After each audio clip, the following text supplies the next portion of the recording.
le moins que l'on puisse dire, si est que les Bleus ont eu chaud, très chaud. Samedi 10 décembre, l'équipe de France emmenée par Didier Deschamps affrontait l'Angleterre au stade Al-Beiti à Al-Khor au Qatar. Les Sri Lions savaient que se retrouver face au tenant du titre serait une mission compliquée et ce dernier quart de finale de la Coupe du Monde a donné des sueurs froides aux deux équipes. Aurélien Tchouaméni a été le premier à ouvrir le score en première période, mais le jeune joueur français de 22 ans évoluant au Real Madrid a également été celui qui a offert un premier pénalty aux Anglais, transformé par Harry Kane. Olivier Giroud a par la suite redonné l'avantage à la France en inscrivant un second but, ce qui a soulagé tous les Français, notamment ceux présents dans les tribunes. Parmi eux, certains proches des Bleus. Comme la semaine passée, Dylan Deschamps, le fils unique de Didier Deschamps, avait fait le déplacement.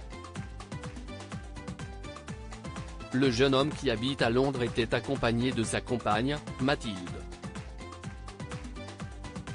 La semaine passée, la jeune femme originaire de la Côte d'Azur avait fait sensation au Qatar dans un look très sexy.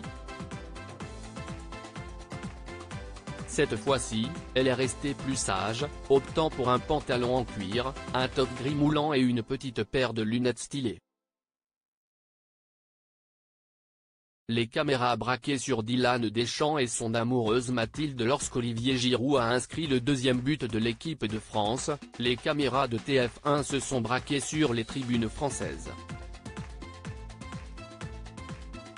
Et si est alors que Dylan Deschamps et Mathilde ont été filmés en pleine euphorie, en train de célébrer le deuxième but de l'équipe de France. Une séquence de joie et d'amour que le couple a publié sur Instagram, voir le diaporama. L'euphorie a ensuite laissé place à l'angoisse lorsque Théo Hernandez a commis une grave erreur, un coup d'épaule synonyme de nouveau pénalty. Fort heureusement, Harry Kane n'a pas réussi à la mettre au fond du but du Golioris, le ballon partant bien au-dessus des cages du gardien français. Après 8 minutes de prolongation insoutenable, les Bleus ont remporté leur quart de finale.